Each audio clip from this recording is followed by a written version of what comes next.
Trivedi, working as an assistant professor in IT/ICT department of SJ Institute of Engineering and Technology. I will explain you the concept of ATM parameters in advanced networking protocol subject, and that's the part of the ATM unit. So let's start with the concept of ATM parameters in a detail. So first of all, the parameter number one, that is the QoS parameter. So what is the meaning of QoS? Already you know. Q means quality, O means out of quality of service. So that is the quality of service parameter. So around 6 QoS parameters, that's the part of the ATM. So let's start with one by one. So first of all, first one, that is known as a CER. Already you know, whatever the data transmission in an ATM, that is always in terms of the cell. So QoS parameter number one, that is the CER. So what is the meaning of CER here? CER means cell error ratio. So how I calculate the cell error ratio? What's the formula behind that? What's the syntax behind that? So CER is equal to cell with bit errors divided by total cells transmitted. Again I repeat the formula. If I want to calculate the cell error ratio, how I calculate this? Cell with bit errors divided by total cells transmitted. So this is the way you can calculate the CER, and CER, that's the QoS parameter for the ATM. Second one, CMR. What's the full form of that? CMR means cell misinsertion ratio. Cell misinsertion ratio. How I calculate this? CMR is equal to misinserted cells divided by total cells transmitted. So again here fully focus on this. How I calculate the CER? Cell with bit errors divided by total cells transmitted, and CMR is equal to misinserted cell divided by total cell transmitted. What is the meaning of misinserted cell? What's the logic behind that? Misinserted means received by a destination node but not actually sent by the source node. So this particular cell is known as a misinserted cell. So up to this 2 QoS parameter, one that is known as a CER, that is known as a cell error ratio. Second one, that is known as a CMR, that is the cell misinsertion ratio. Point number 3, parameter number 3, SECBR. So must remember the full form of each and every parameter. SECBR means what? Severely error cell block ratio. Again I repeat the name, severely error cell block ratio. That is known as a SECBR. How I calculate this? So SECBR is equal to lost or misinserted cell divided by number of blocks of the cell transmitted. So this is the different formula, which using this you can directly calculate the different QoS parameter of the ATM. So up to these 3 parameters, first one that is the CER, second one that is the CMR, and third one that is the SECBR. Parameter number 4.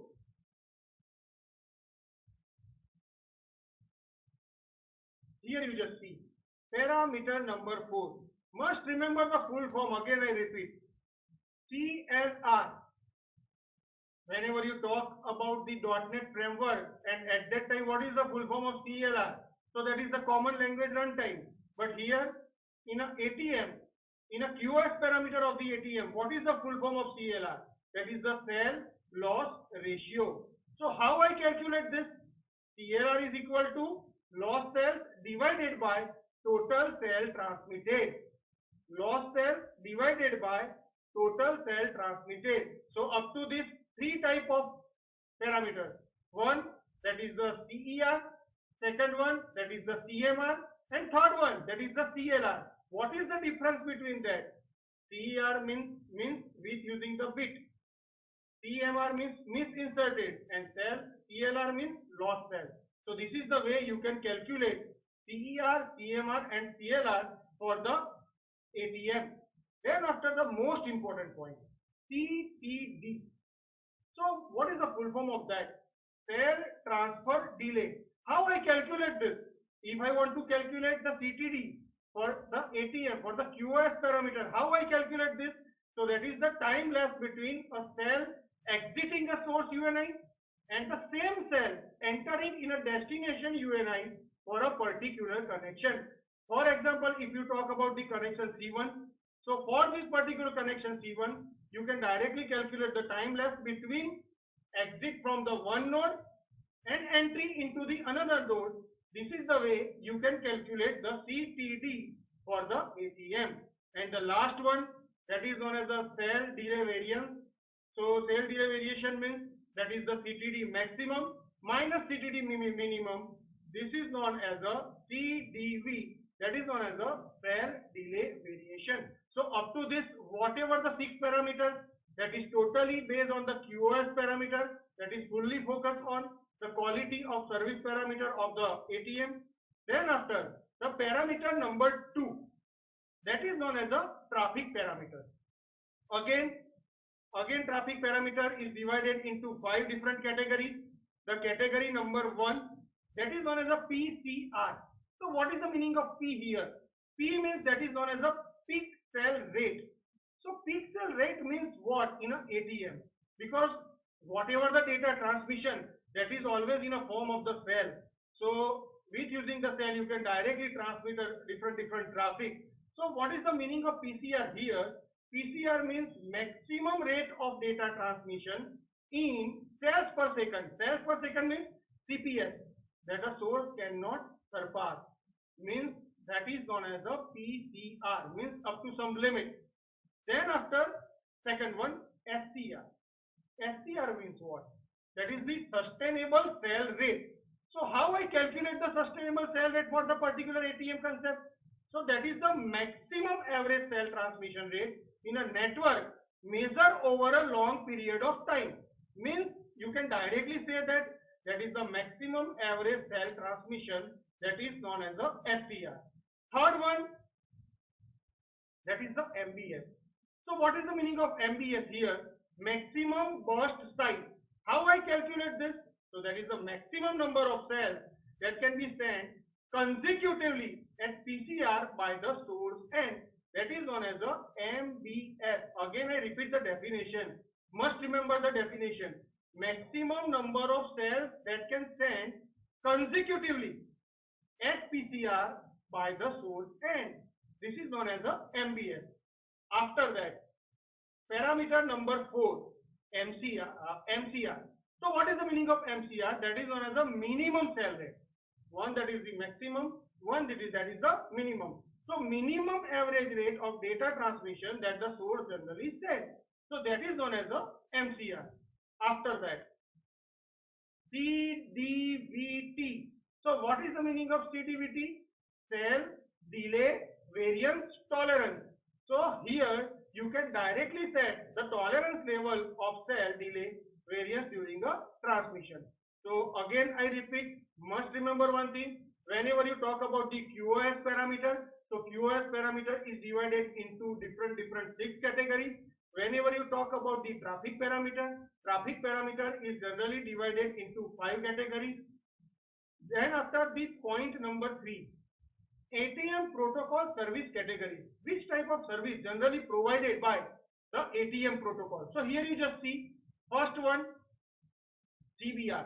According to the name, already you know, CBR means constant bit rate. How I calculate the constant bit rate? So it requires a fixed amount of bandwidth and it deals with video and voice traffic. Again I repeat this, whenever you talk about the CBR, so CBR is known as a constant bit rate. It requires a fixed amount of bandwidth. It deals with the voice and video traffic. After that, RT-VBR. So here RT means real time and VBR means variable bit rate. So it directly supports the traffic whose information rate fluctuates with the time to time. So that is known as the RT-VBR and it generally deals with the bursty traffic. After that, point number 3, NRT-VBR. So one RT-VBR, that is known as a real time variable bit rate. But NRTVBR, that is known as a non-real-time variable bitrate. So it does not require any kind of synchronization between the clock of sender and receiver. So you can directly say that whenever you talk about the NRTVBR, you can directly say that it does not require any kind of synchronization. So here, this category, first one, that is the CBR, that is the constant bitrate. Second one, that is the RTVBR, that is the real-time variable bitrate. And third one, that is the NRTVBR, that is known as the non-real-time variable bitrate. After that, ABR. ABR means available bitrate. So available bitrate means what? It can vary the rate of generated traffic according to the congestion of the network. So at the time to time, it directly checks any congestion in a network is that according to that, it directly specifies the bitrate that is known as available bitrate. And the last one, last service category, that is the unspecified bitrate. So what is the meaning of unspecified bitrate? Which do not specify any data transmission rate, means that is known as a UBR. Again I repeat, unspecified bitrate means do not specify any kind of transmission rate, that is known as a UBR. So ATM protocol service category is generally divided into 5 types. Here you just see. First one, that is the CBR. Second one, that is the RTVBR. Third one, that is the NRTVBR. Fourth one, that is the ABR. And fifth one, that is the UBR. So up to this, in a mainly 3 points. First one, that is the QoS parameter. Second one, that is the traffic parameter. And third one, that is the ATM protocol service category. After that, then after we talk about the concept of the ATM adoption layer. So here you just see in a today's session, let's start with the AAL1 and AAL. So let's start with this. First of all, what is the meaning of AAL? Already you know, in a BISDN reference model, the bottom level, the layer, that is the physical layer. Then after the layer, that is the ATM layer. And then after that is the ATM adoption layer. So what's the functionality behind the ATM adoption layer? So let's start with this. So here you just see AAL in a form of data frame or stream of bits. We generally require converted of cell.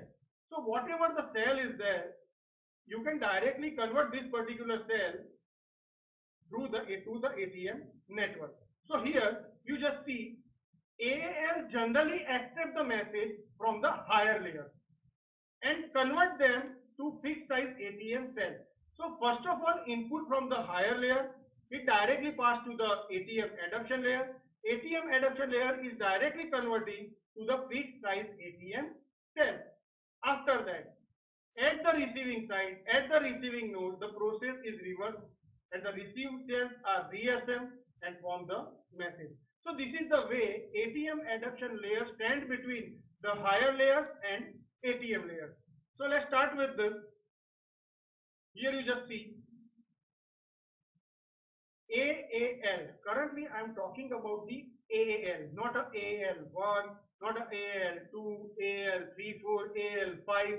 Currently only talk about the concept of the AAL, ATM adoption layer. So ATM adoption layer is generally divided into 2 parts. Currently I am talking about the sub layer. So whenever you talk about the sub layer of the ATM adoption layer, so generally 2 sub layers for that. One that is known as the SAR, second one that is the CS. So segmentation and reassembly layer, that is the first one. Second one, that is the conversion sub layer, that is known as the CS. So ATM adoption layer is divided into 2 parts. One that is known as the SAR, second one that is the CS. What's the functionality behind the SAR? So that is divided into 2 parts. One that is known as the segmentation, second one that is known as the reassembly. Conversion sub layer is generally used for maintaining or ensuring the integrity of data, maintaining the synchronization, and this conversion sub layer is again divided into 2 parts. One that is known as the CPCS and second one that is known as the SPCS. What is the full form of CPCS? Common part conversion sub layer, and SPCS means service specific part conversion sub layer. Again I repeat this, mainly focus on AAL, is divided into two parts. One that is known as a SAR, second one that is known as a CS.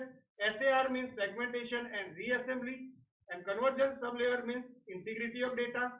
Synchronization is there, and that is divided into two parts. After that, fully focus on the concept of AAL. AAL1. 1 is there, 2 is there, 3, 4 is there, 5 is there. So currently talk about the AL1. So all of you know, whenever you talk about the ATM cell, so ATM cell is generally supported the 53 bytes. Out of the 53 bytes, 48 bytes belongs to payload and 5 bytes belongs to header. So here you just see in AAL1, whatever the 48 byte payload is divided into two parts, 1 byte for the header and 47 bytes for the payload. Again I repeat, whenever you talk about the main ATM cell, that is the 5 byte header, 48 byte payload. In AL1, 48 byte payload is divided into two parts, 1 byte for the header and 47 bytes for the payload. Whenever you talk about the AAL1 protocol header, is generally divided into four parts. Currently, I am only talking about the 1 byte allocation, and all of you know 1 byte is equal to how many bits? 8 bits. So out of the 8 bits, how I allocate each and every bit to the different header component.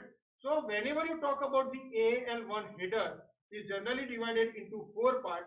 First one, that is known as the CSI, that is the convergence sublayer indicator, that generally supported the 1 bit. Second one, that is the SC, that is known as the sequence count, that supported the 3 bits. Then after the CRC, that supported the 3 bits and 1 bit for the parity. So here this allocation supported the 8 bits, and 8 bits is equal to 1 byte, and 1 byte that is for the AAL1 header, because out of the 48 bytes, 1 byte header for the AL1 and 47 byte payload for the AL1. Then after, this is the diagram, you just see. This is the ATM layer. This is the AL1. Again, I repeat the same statement. AL1 is generally divided into two parts. One, that is the SAR. SAR means segmentation and reassembly. Second one, that is the CS. CS means convergence sublayer. ATM generally supported the 53 bytes. Out of the 53 bytes, 48 bytes belongs to payload, 5 bytes for the header. So here you just see, from the convergence sublayer, SAR supported the 47 bytes payload and 1 byte header. Here you just see, and 1 byte header is generally divided into two categories. One, that is the SN, and one, that is the SNP. SN, that is known as a sequence number, and SNP, that is known as a sequence number protection. So whenever you talk about the sequence number protection, is generally divided into 4 bits. And how I allocated the 4 bits? So one, here you just see CRC and parity, that is the part of that, and CSI and sequence number, that is the part of the SN. So SAR header generally divided into two components, one for the SN and second for the SNP. So that's about the concept of the AL1. Here you just see, again I repeat the diagram. 47 byte payload, 47 byte payload, 1 byte header. So with using this you can directly generate the 48 bytes, 48 byte directly payload here. This is the way you can directly formulate the particular diagram for the AAL1. So that's all about the today's session. In today's session, mainly 3 important parameters. One, that is the QoS, one, that is the traffic parameter, one, that is the ATM protocol, and then after talk about the AAL, and then after talk about the AL1. In next session, start with the concept of AL23, AL4 and AL5. Thank you for watching.